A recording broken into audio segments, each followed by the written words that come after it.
watch what happened to Bobby Labonte. Again, a late exit, just like off of turn 4. This car just snapping around, a hard hit to the inside wall, but there is that safer barrier there, thankfully.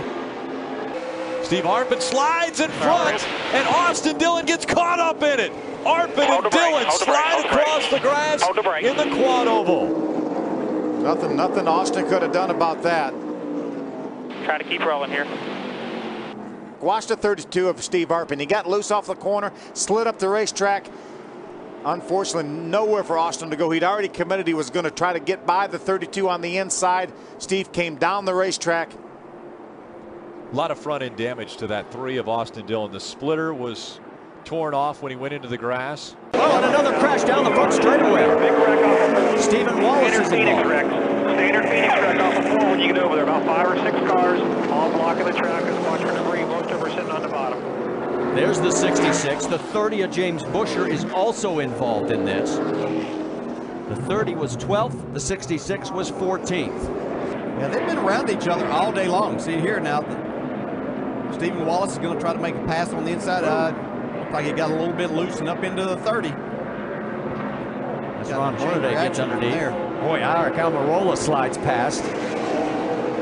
So does Ricky Carmichael there, the 34. Whoa, wow, did you see that? McMurray trying to find the 2 car again. Almost found the 99. Well, there's some sense of urgency to get with your teammates. Oh, look out! Here we go. Man. Right into the wall, yeah. McMurray. Kyle Busch is involved. The 66 and the 99 of Waltrip goes around.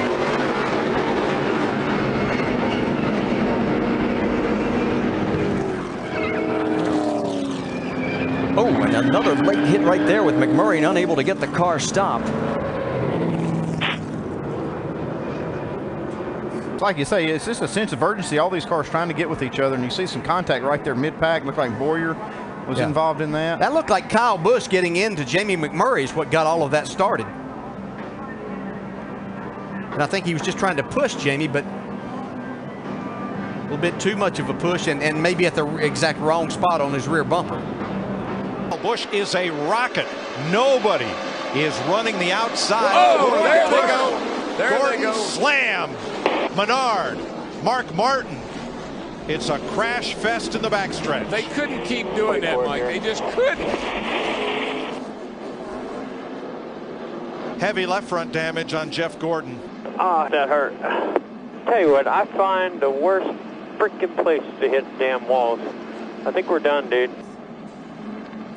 Boy, it's like Boyer became the sandwich, the meat and the sandwich between the 17 of Kenseth and the 27 of Menard. Yeah, and Jeff Gordon slammed that inside wall hard, left driver's side.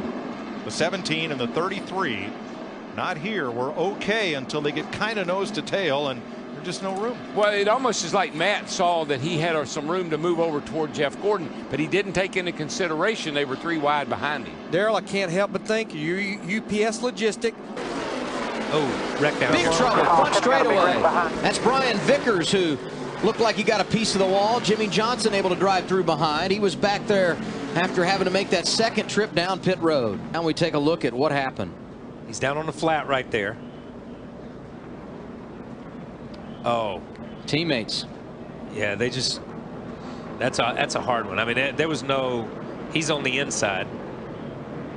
Maybe, I think Casey just ran. Casey just looked like he ran out of. Casey really had the 36 up on the high side right there, and he was already leaning on the 36. Yeah, Casey's trying to get off the 36, and I don't know how you could, not like you could do there. You know what I mean? Mark Martin has gotten the free pass.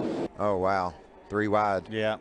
See, Timothy Peters could not turn left because Johnny Sauter was there, and I don't think that Nelson Piquet Jr. realized that they were 3 wide. Maybe the spotter didn't tell him that they were 3 wide. Look how hard those trucks hit. Look at all that sheet metal buckling. Great camera work, guys, showing the slow motion impact. It looks innocent enough, but darn, they hit hard. They just jump up off the racetrack. Oh, big hit by Ricky Carmichael, Ray. Big hit by Carmichael into the wall. Destroyed the front end of that truck. Yeah, I'm all right. Oh, good to hear that. Thank goodness for those safer barriers. Look at the destruction. We heard Ricky just say he got loose. See him, he's in between 2 trucks, and he does get sideways and then overcorrects it. And man, did that truck hit the wall hard. You talked about it. You're going 160, 170 miles an hour when you get into the turn. Yeah, but you know, and that's a hard right turn. You just don't see wrecks that hard very often. I mean, that truck clobbered the outside wall, and he shot up there at just such an extreme angle, Phil. Almost perpendicular to the outside wall. Head on.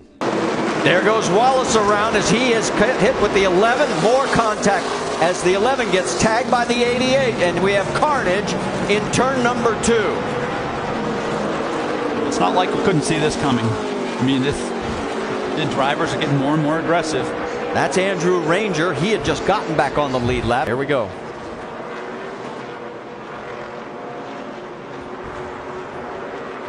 Boy, Annette almost gets into it as well. From Eric Almirola's car.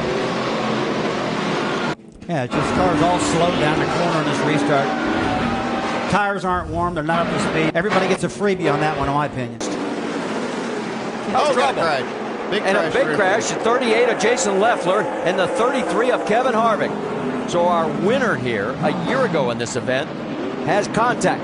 Okay, so we've got 2 separate incidents. Let's take you back first and show you what happened to our pole sitter. That thing just did not offer to turn. And now the second incident. This is the battle for 9th. Yeah, Harvick just gets right in the back of Leffler, turns him around. Inside corner. It's like Harvick might not have liked being put 3 wide on the outside in turn 1. Oh, around goes the 88. Austin Dillon that got into the back of the 88. And around goes Matt Crafton. Boy, that's not something you see very often, is Matt Crafton not finishing one of these races.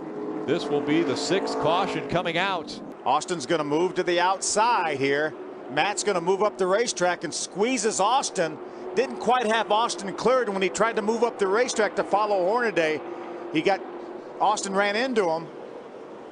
He just didn't quite have him cleared.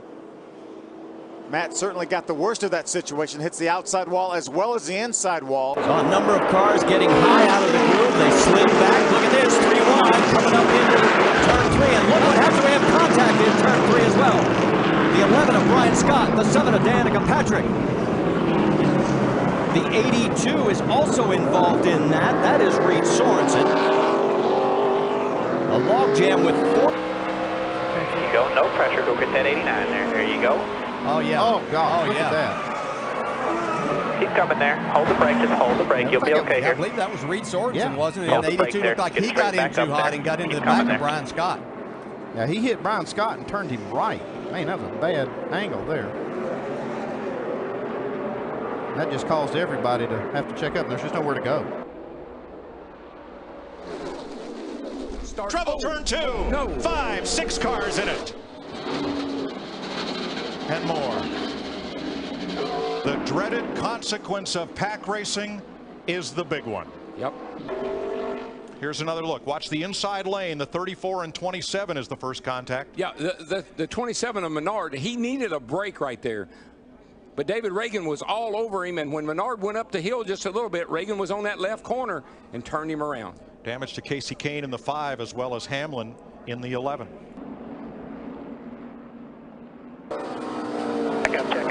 Check up. Get low if you can. Low if you can. Stay down here. Come on, stay down. Oh, man. Got up into the wall, Kenny. Got the right front corner. Oh, look out. My goodness. Look out. No. Look out. There it is. Oh, Mike Wallace. No, Allgaier. Oh, look out. Wallace. And a lot. Damn it. Trouble off turn 4. A dozen cars involved. Caution is out. That's Reed Sorensen. Casey Roderick in the 08. Mike Wallace. Denny Hamlin. Oh, you can see that started, looked like with Trevor Bain getting separated. Got a little bit loose behind the 6. You see, somebody drives right underneath of Allgaier. Yeah, that's the 52, Reed Sorensen, that was underneath him. He was completely underneath. See Johanna Long getting a piece of that. Not a lot of contact, but she has some damage to the left front. I believe it starts right here. Watch Trevor Bain. May have to jump out of the throttle and get sideways here.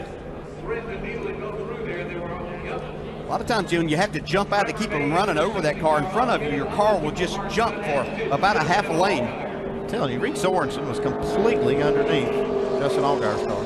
The deuce, and down on the inside is Casey Kane. Casey in the 5 and Regan in the 78, they made slight contact, but when they bounced off the wall, this is how fast. These guys are being told, slow down, but you can't. There's nothing you can do when there's a wreck in front of you. Marcus Ambrose, Kyle Busch, and the 29 of Kevin Harvick. Hard to tell from that angle whether Kane might have thought he had cleared Smith and moved up in front of him. I think he was hoping that he had cleared him. Shows you right there how quick everything happened. Darrell, there just isn't any way that. Under caution at Las Vegas, Kyle Busch has just driven his car into that garage stall number 5 after a crash on the backstretch. This was in turn 2. They're trying to make a pass on Sam Hornish here. Just gets a little bit loose down on the inside. Looked like he might save it. Wasn't able to. Blocker down there. And Tony Stewart there hanging on. Oh. And Biffle into the wall. Yeah, he might have had a tire going down. Hold it up there. Hold it up there. Caution out again. Hold it up there. They're still coming. And there we got problems. Greg Biffle was back close to the top 10, spinning off the turn 3. All right. And he hits right there. Try to get it going. No caution. No caution on the track. No caution. Side by side for the lead. Buscher on the inside. Bodine on the outside. Oh, and around goes the 9 of Hornaday. Save it again. Coming out before he does, but a hard hit behind him. The 14 of Brennan Newberry, hard into the wall. Also the 81 of David Starr. Hey, Paulie Haraka, there's Paulie's truck with a lot of damage. A little bit of contact right there with Paulie Haraka and Ron Hornaday. That's what starts this. Is Hornaday going to save that truck again? Hornaday saves it again. Now look at these two. Contact there. Duggar gets into David Starr. And then it's the hard hit by the 14. Yeah, when he went out of our camera view, he got clipped and was turned sideways. Take another look at Brennan Newberry in the 14. Watch Newberry. See, watch the Newberry. That truck's going to catch. Yeah, he had it cranked to the right to try to save it. He overcorrected it and went into the outside wall. Oh, Menard in the wall, turn 2. He's going to come down right in front of everybody, and they're going to miss him. Caution is out. No, we got a pilot back here. Martin Truex.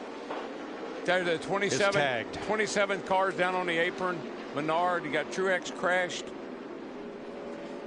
These guys ran over each other after the spin. Let's show you what happens here. He gets in here. Car, you saw it bobble just a little bit getting in the turn. Goes up. What goes up must come down. Look at Kurt Busch in the 22 just got by. And David Starr. See this? Yep. Brian Vickers got in the back of Truex. Yeah, they ran over each other after the spin.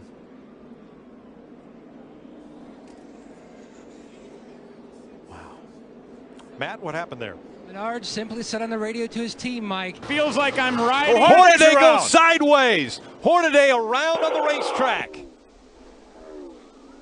It doesn't look like he's going to make any contact with the walls or other trucks. So just a spin for Ron Hornaday. We're all good. We didn't hit nothing, Jeff. He was running in the 9th spot. Make sure we don't blow a fender or something off of it here.